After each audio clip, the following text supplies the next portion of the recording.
My daughter accidentally left the phone on after our call. That's when I overheard them talking, saying it was time to put me in a home.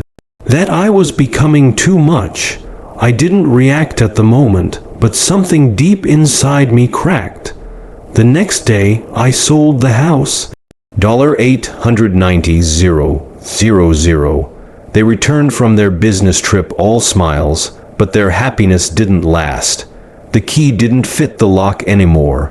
On the doorstep sat a note. After reading it, they started yelling. That's when I understood this wasn't over. They wouldn't walk away quietly. This was just the start. Before I tell you what happened next, take a moment to subscribe to the channel and drop a comment with where you're listening from. The phone rang just as I was finishing my meatloaf, Ellen's old recipe. It never tasted the same since she passed. I checked the screen. Caitlin, despite everything, her name still brought a smile. Hi Dad, how are you holding up? Her voice carried that familiar warmth, the kind that tugs at old memories and makes the heart ache.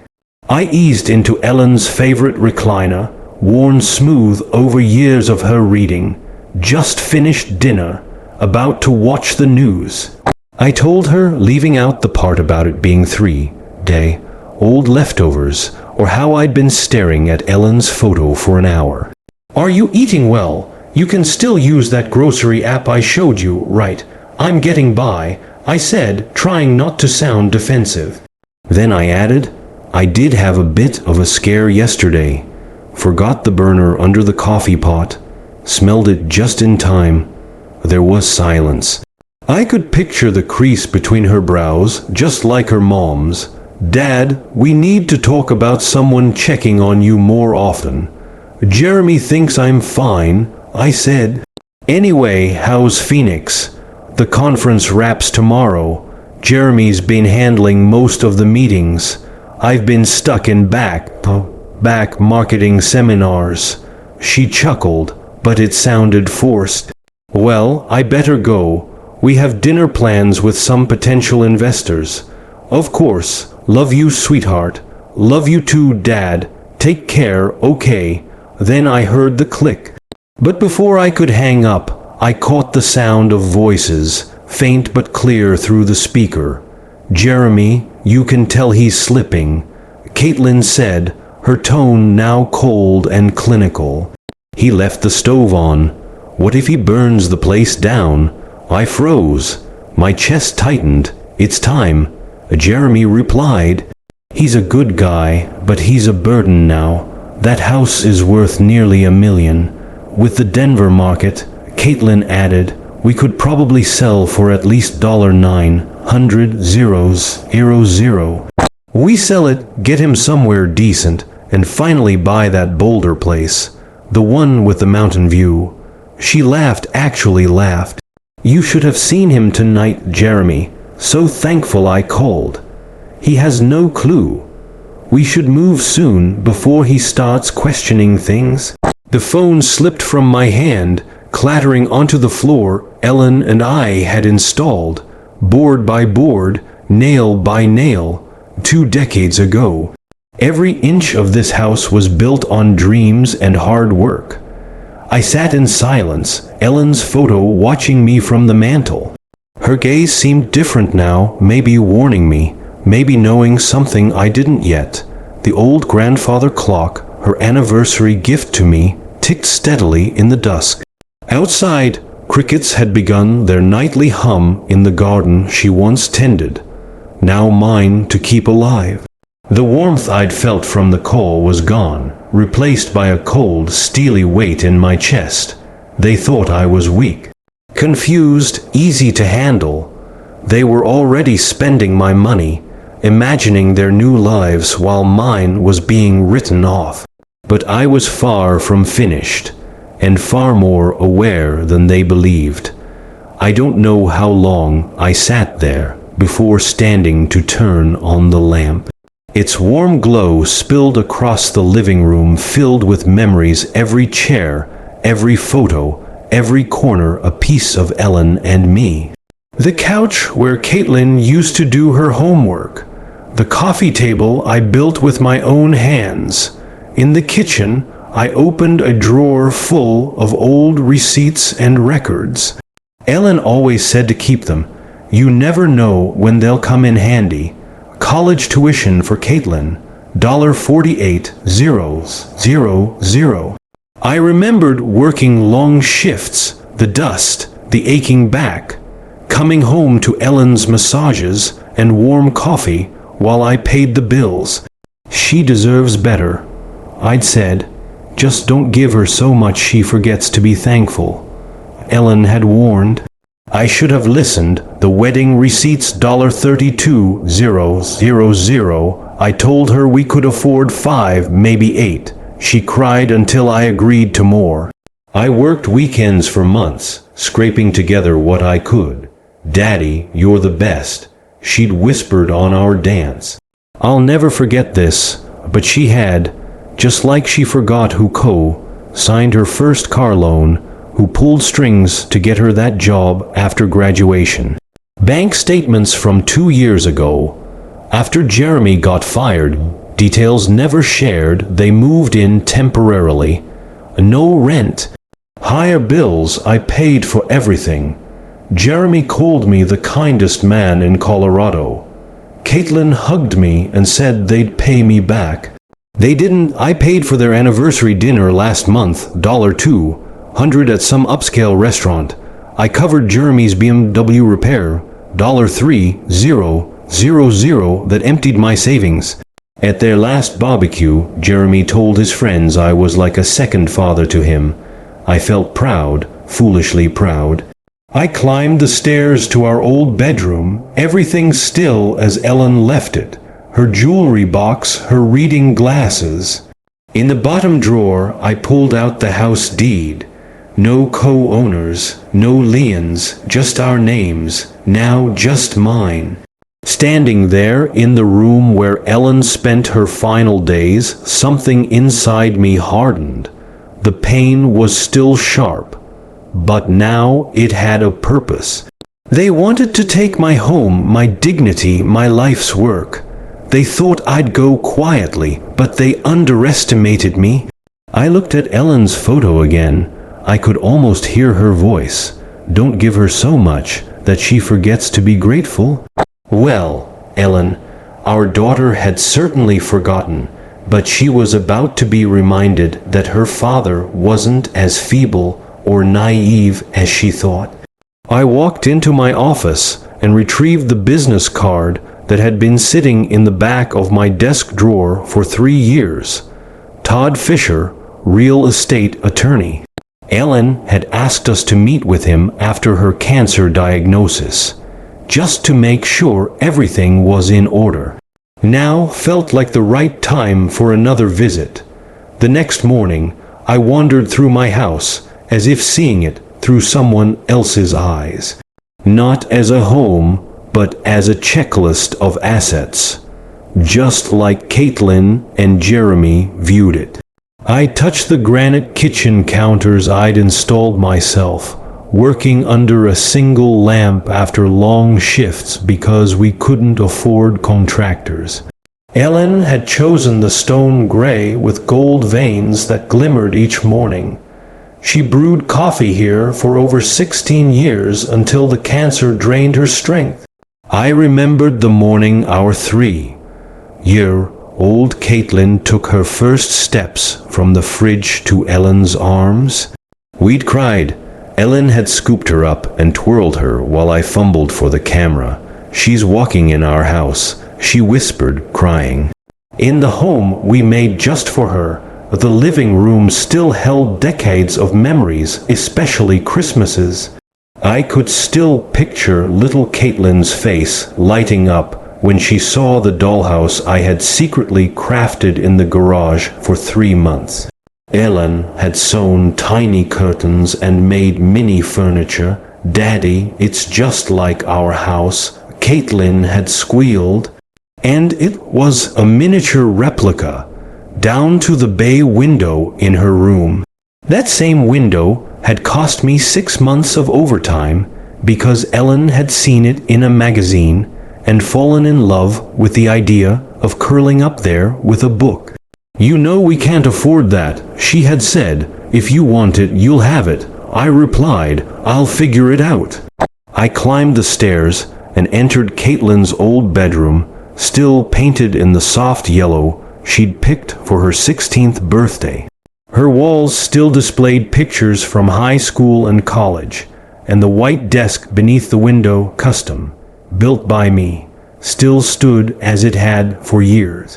I could still remember rocking her through sleepless nights in that room, or guiding her through algebra at that very desk. The hardest room to face was ours. The master bedroom still had Ellen's water glass on the nightstand. Her bookmark still rested on page 247 of the novel she never finished. I had built those closets myself, measuring to suit her height perfectly. Her clothes still hung there, faintly scented with her perfume. It was the room where we dreamed together, where we whispered hopes for Caitlin's future, and where Ellen took her final breath with her hand in mine. "Don't let them take advantage of you," she had said with her last bit of strength. "You're too kind. Promise me you'll look after yourself." I had made that promise, and broken it until now. In my office, I found the construction photos Ellen had cherished. Me laying the foundation back in '99, younger and stronger.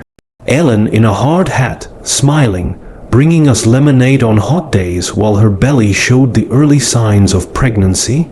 The financial records told the rest: second mortgages, loans from my brother, Ellen's part-time job with the school to help pay for lumber. We ate beans and rice, we drove beat-up cars, but together we had built this house board by board, nail by nail, with nothing but love, sweat, and hope for a future. And now the daughter we'd raised here, the baby who toddled across the kitchen, the teen who studied under my handmade desk, wanted to sell it off and pack me away like an old chair. I picked up Todd Fisher's card again.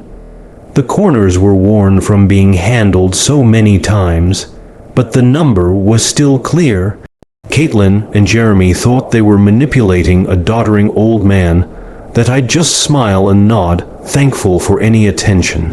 They were about to learn the truth. I dialed the number with a steady hand. The sky was bright and blue, the kind of spring day Ellen used to love. A perfect day for new beginnings. Todd Fisher's office was in a modest building on Kfax Avenue. Nothing flashy, but dependable. The kind of place that solved real problems for regular people. I wore my best suit, the charcoal one Ellen chose for her own funeral, and arrived 15 minutes early, hands only slightly shaking as I signed in. Todd was younger than I remembered, maybe in his mid-50s, with salt and pepper hair and the calm presence of someone who'd heard every ugly family story there is. His office smelled of coffee and leather-bound books. Photos of his wife, kids, and dog lined the walls. "Mr. Hayes," he said warmly, offering me a cup of coffee, "I remember you and Ellen well. I'm sorry for your loss, thank you," I said, my voice stronger than I expected. "I'm here because of my daughter and son-in-law. There's something going on I need legal advice about." He listened as I laid it all out, the overheard call, their secret plan to sell my house and tuck me away somewhere nice. He didn't react much, but when I mentioned the Boulder dream home, I saw his head shake slightly in disbelief. "You'd be surprised how often I hear this," he said at last. "Adult children can get presumptuous when there's money involved, but let's get this straight. Your home is legally in your name alone, right?" "Yes," I confirmed. "When Ellen passed, ownership transferred entirely to me. Then they can't touch it," Todd said firmly. "They have no legal right to your home, your finances, or your care decisions unless you give them power of attorney or consent. You're in full control." Relief washed over me. but only briefly. So, if I wanted to sell it myself, I asked. You could have it listed tomorrow, he said. It's your choice. He paused. May I ask why you're considering it? I thought about Caitlin's cold laughter, Jeremy's calm dissection of my life into numbers. 25 years of sweat and sacrifice, reduced to dollars and square footage. They believe I'm some confused, senile old man. I said slowly, gripping my cup. Maybe it's time I reminded them just how clear my mind is. Todd gave a slight nod. The market in your neighborhood is strong. If you want to sell before they return, we could find a buyer within days. I know investors who jump on a well-maintained home like yours. We spent the next hour going over valuations, paperwork, and timelines. Todd told me everything could be ready in a day. The consultation is $200, he said as I got up. But if you go forward, that's credited toward legal fees. I handed him the cash and walked out into the sun, feeling sharper than I had in years. My phone buzzed in my pocket. Caitlin, I smiled for the first time in weeks. I imagined her pacing some hotel lobby in Phoenix, puzzled that her dear old dad wasn't leaping to answer. Let her wonder. By the time I got home, I felt confident. Todd's words echoed in my head. It's your house. Your decision. As I stepped inside, the phone rang again. I watched it vibrate across the kitchen counter. Her name lit up the screen. I took my time, poured water, breathed deep, then picked up on the 6th ring. There you are, she chirped, syrupy sweet. I was starting to worry. Sorry, sweetheart. I was out handling a few things, I said, sounding warm and unsuspecting. How's Phoenix? Oh, same old, same old. She paused dramatically. We've got a surprise for you. I braced myself. A vacation, she said cheerfully. Somewhere relaxing, with medical staff. You'll love it. A resort with medical staff. My jaw tightened. That sounds thoughtful. I replied calmly. Jeremy and I handled all the planning, she added. We'll be back next Friday. Can you be packed by then? Just the basics, of course. The basics, nothing of my life. No photos, no handmade furniture. Just what I could carry, like an old man being quietly erased. Well, Caitlin, I've got a surprise for you too, I said. Ooh, what is it? She asked, probably thinking I'd signed away something for her benefit. I stood at Ellen's bay window, gazing out over the garden and porch swing we built together. I've been working on it since our last chat. I think you'll be very surprised. You're the sweetest, Dad. We'll talk more when we're back. I'm sure we will. Love you, sweetheart. Love you too, Dad. The line disconnected. I set the phone down, steady as ever. I opened my laptop, the screen illuminating possibilities I'd never dared imagine. I searched Denver real estate agents. I read reviews, cross-referenced testimonials sorted by neighborhoods. One name kept popping up, Brian Connor. Quick closings, strong network, reliable. His number stared back at me like a loaded weapon. Ellen's photo caught my eye. I could almost hear her. Asterisk Roy. That was exactly the kind of property many of my clients had been searching for: original ownership, excellent upkeep, and a well-established neighborhood. These were the qualities that made a house stand out. I asked if he'd be open to having the property assessed. Could I swing by today? How about 3:00 p.m.?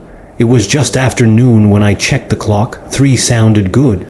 I gave him the address, and once I hung up, the silence in my kitchen settled like a weight on my chest. In 3 hours, a stranger would walk through the home Ellen and I had built from the ground up, turning memories into monetary values. The next couple of hours were a blur of compulsive cleaning. Ellen used to insist on a spotless house before anyone came by, and the old habits came rushing back. I polished windows, straightened pillows, made everything shine. But this time it wasn't for company. It felt more like preparing for a verdict. At 3:00 sharp, the doorbell rang. I smoothed out my shirt, inhaled the scent of Ellen's lavender sachets still tucked away in the linen closet, and headed to the front door. My fingers trembled slightly as they curled around the brass knob I'd installed with my own hands 15 years ago. On the other side of that door was either freedom or ruin. I turned the handle and opened it. Brian Connor looked just like his picture, professional yet friendly, somewhere in his 40s, exuding the confidence of someone used to sealing big deals. With a leather folder in one hand and a tablet in the other, he stepped in and immediately took in the space. His eyes widened in appreciation as he looked over the details. The crown molding I'd crafted by hand, the hardwood floors Ellen and I had painstakingly chosen. "Mr. Hayes, this is precisely what I was hoping for," he said, scanning the room. Afternoon sunlight poured through the bay window Ellen loved so much. The open flow between living and dining rooms, made possible when I knocked down a load-bearing wall and reinforced it, impressed him. "This place has been remarkably maintained," he said, snapping photos with his tablet. I nodded. "Installed these floors myself in 2001. Solid oak, 3/4 inch. Ellen wanted something timeless." We walked into the kitchen. He admired the countertops, these granite surfaces custom. Every inch. Ellen picked the design, said the golden streaks reminded her of sunlight. My throat tightened. I spent 3 weekends making sure every measurement was precise. He typed away on his device, inspecting cabinets and checking sockets. "Mr. Hayes, I've been doing this for 15 years, and I rarely come across homes this well kept. I was an engineer, believed in building things to last, and it shows," he said, gesturing to the living room. "Mind if I take a closer look?" I followed as he noted every detail, the built-in bookshelves beside the fireplace, the custom bay window. "Built this for my wife," I told him. "She liked to sit here and read." I could still see Ellen curled up with a book and her afternoon tea. Brian began discussing comps. Similar homes nearby had recently sold between $850,000 and $920,000. He recommended listing mine at $890,000, confident it would sell quickly and fetch top dollar. I sank into Ellen's reading chair. That number was more than Caitlin or Jeremy had guessed during their behind my back talk about managing me. "You're sitting on a rare find," Brian added. "And I have investors ready to buy homes like this. They pay cash, no financing, no repair negotiations, and can close in 10 days. I hesitated. "Why so fast?" "Because cash avoids loan delays and appraisals. They'll inspect, sure, but your home's in better shape than most new builds." I looked around at the rooms where Caitlin had learned to walk, where Ellen and I had hosted holidays and raised a family. "What's the move out timeline?" 30 days post. Closing unless you need more. Caitlin and Jeremy would return from their trip in 8 days. They'd be expecting to find a grateful old man ready to be shipped off. Let's do it. For a second, Brian dropped his professional demeanor, clearly thrilled. "Excellent, I'll call them right now." He made the call with excitement, describing my house like he'd just struck gold. "They want to move forward immediately," he said. "Contracts ready by tomorrow morning. As sunlight filtered through the window Ellen loved, I realized something had returned. Not sadness, not fear, control. Would 9:00 a.m. work for you? He asked. I glanced at the old grandfather clock Ellen gave me on our 15th anniversary. Perfect. The next morning, Brian arrived with a notary, contracts, and coffee. I reviewed every document like it was an engineering schematic. $890,000, all cash, closing in 10 business days. The notary explained each signature, minimal contingencies. I could stay for 30 days, though most sellers preferred to leave sooner. Peace of mind, she called it. I signed with steady hands. The next few days passed in a flurry. Inspections, paperwork, title research. The buyer's team praised the quality of the home. Whoever did this knew what they were doing, one remarked. I didn't correct him.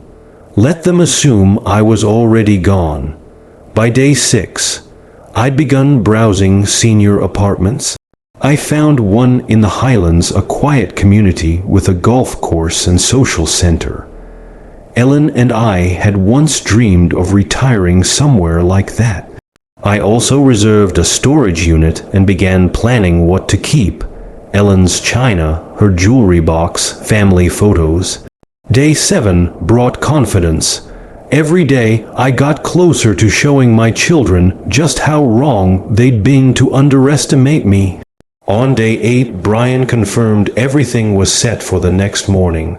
Funds would be wired that day. That night, I packed a single suitcase. I looked at Ellen's picture and whispered, I hope you understand. Friday dawned bright and clear. I dressed in the navy suit Ellen had bought me for Caitlin's graduation. The title company office was efficient and upbeat. I signed the final documents. The property, 1247 Maple Street, no longer belonged to Roy Hayes. My account now held just under $890,000. You made a smart decision, Brian said as he walked me to my truck. A fresh start can be exactly what someone needs. I drove through familiar streets, past landmarks of our life, Caitlin's school, our Sunday park, but there was no nostalgia. Only a sense of release. I parked in the driveway one last time, the keys heavy in my hand. I still had access for 30 days. Plenty of time. I drove to a nearby Starbucks and called a locksmith. Emergency job. Need all locks changed today. Cash is fine. Back home, I waited in the truck. Mrs. Patterson waved from next door. I waved back, heart heavy with the secrets I was keeping. The locksmith arrived, a seasoned man named Eddie. Changing locks for security, he asked. New owners just want to be careful. He nodded. As he removed the old brass locks, he complimented the quality. You did these yourself. I like things done right. The new silver locks clicked sharply. Eddie handed me 3 copies of each key, and I paid him in cash. Inside, I began packing the essentials: Ellen's jewelry box, our wedding photos, her final book with the page still marked, our documents, her annotated cookbook. I left most of the furniture, her clothes, even the photo albums.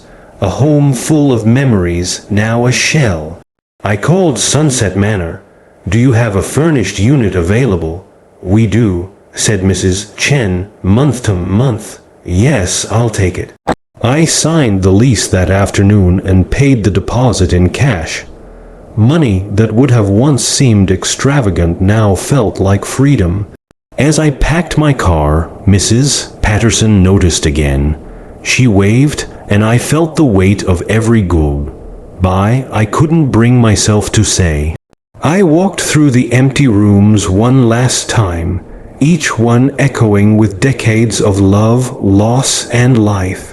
I'm sorry, Ellen, I whispered, but you always said I was too generous.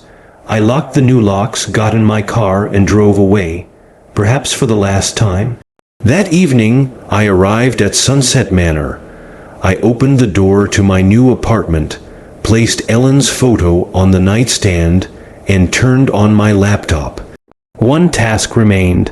I searched for a bank that would protect my nearly $900,000 from Caitlin and Jeremy, the ones who'd tried to take my choices from me.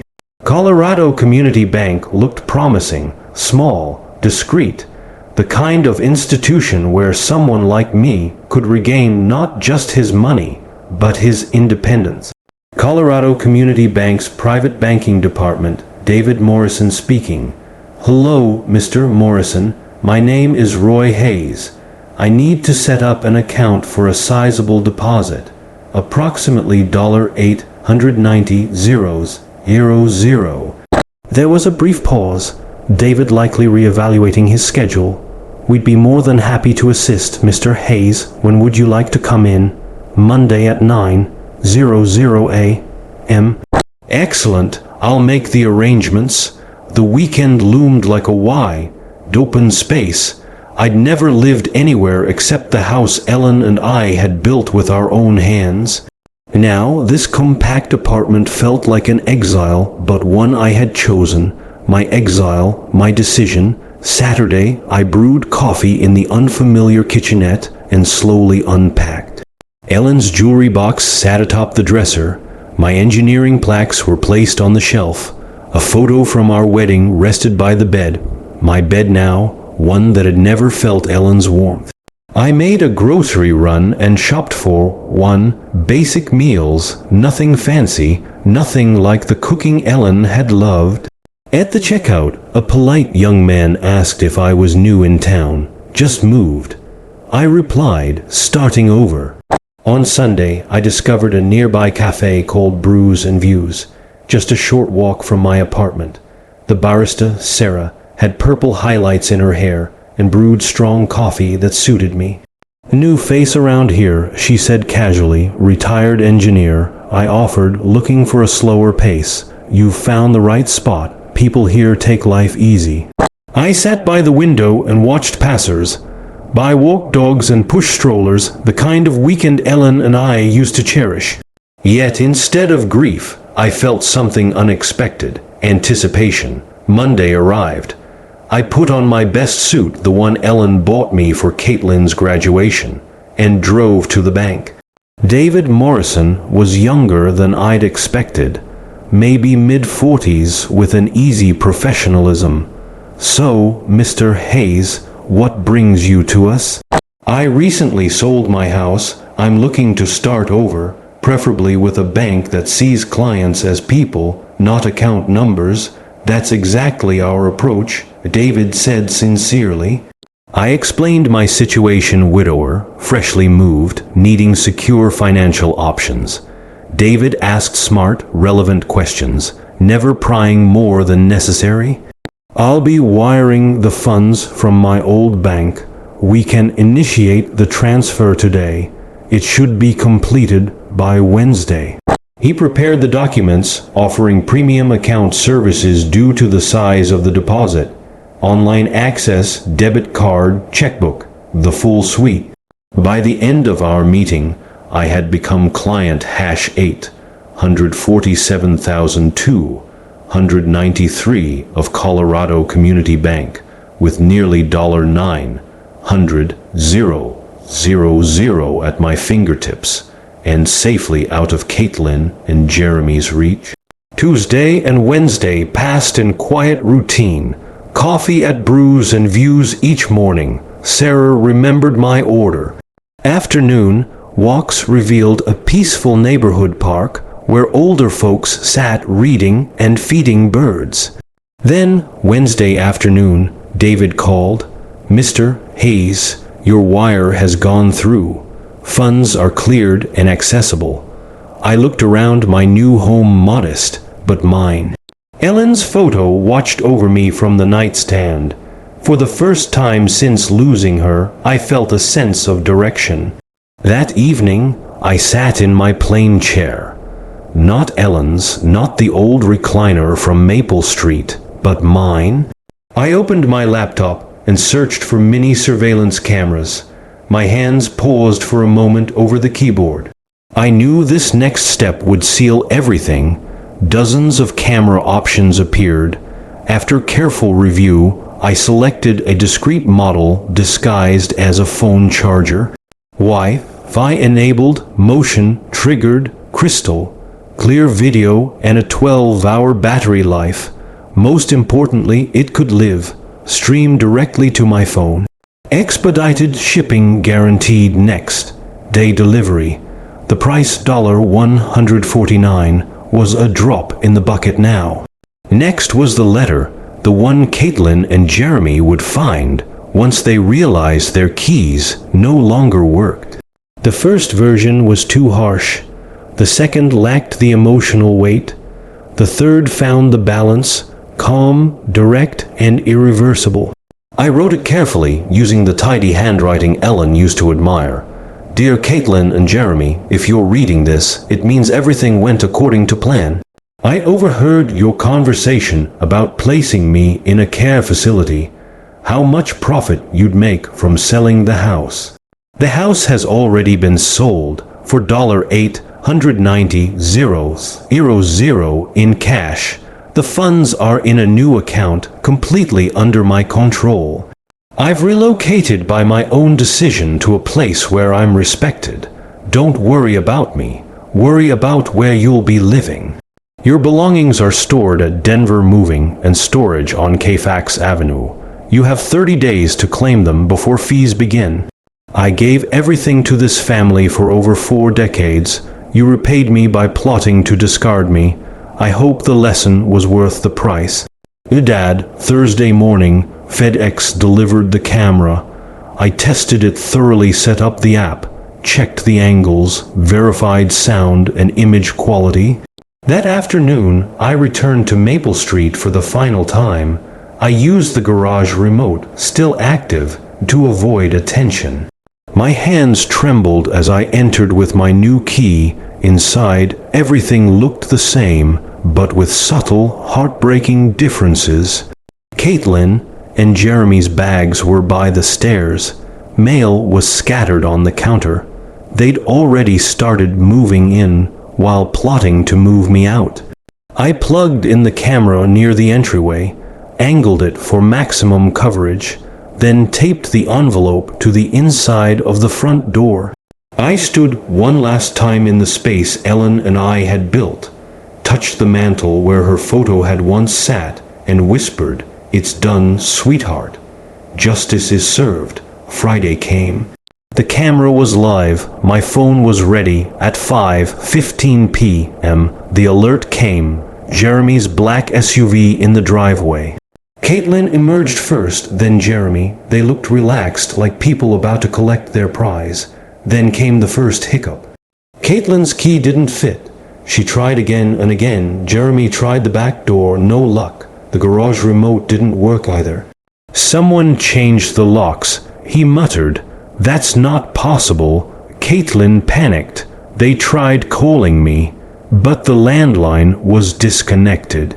Jeremy suggested trying the window. I had left one unlatched. Caitlin awkwardly climbed through in her business suit and opened the door from inside. Then they saw it, the envelope. Caitlin read the letter aloud, her voice trembling. Shock turned to rage. Jeremy grabbed it and read it again. He sold the house. He kept the money. Caitlin cried. That money was our future. But Jeremy's mask slipped. Your father was your responsibility. You should have handled him better. Don't blame me. You're the one who pushed for the nursing home. And now we're homeless, Caitlin, with no money. Their argument escalated as I sat watching from my modest apartment, sipping Ellen's favorite wine, a 2018 Bordeaux we'd saved for a moment that never came. I raised my glass to Ellen's photo. To you, love, justice delivered. When Caitlin tried texting me from an unknown number, I deleted the message without reading. Then I powered off my phone completely. Outside, the sun was sinking behind the Denver skyline. Caitlin and Jeremy were finally confronting the consequences of their betrayal inside a house that no longer belonged to them, surrounded by the ruins of a future they thought they controlled. And me, I was free, no longer anyone's burden. I had my future back. Roy Hayes had made his exit, and he wasn't looking back.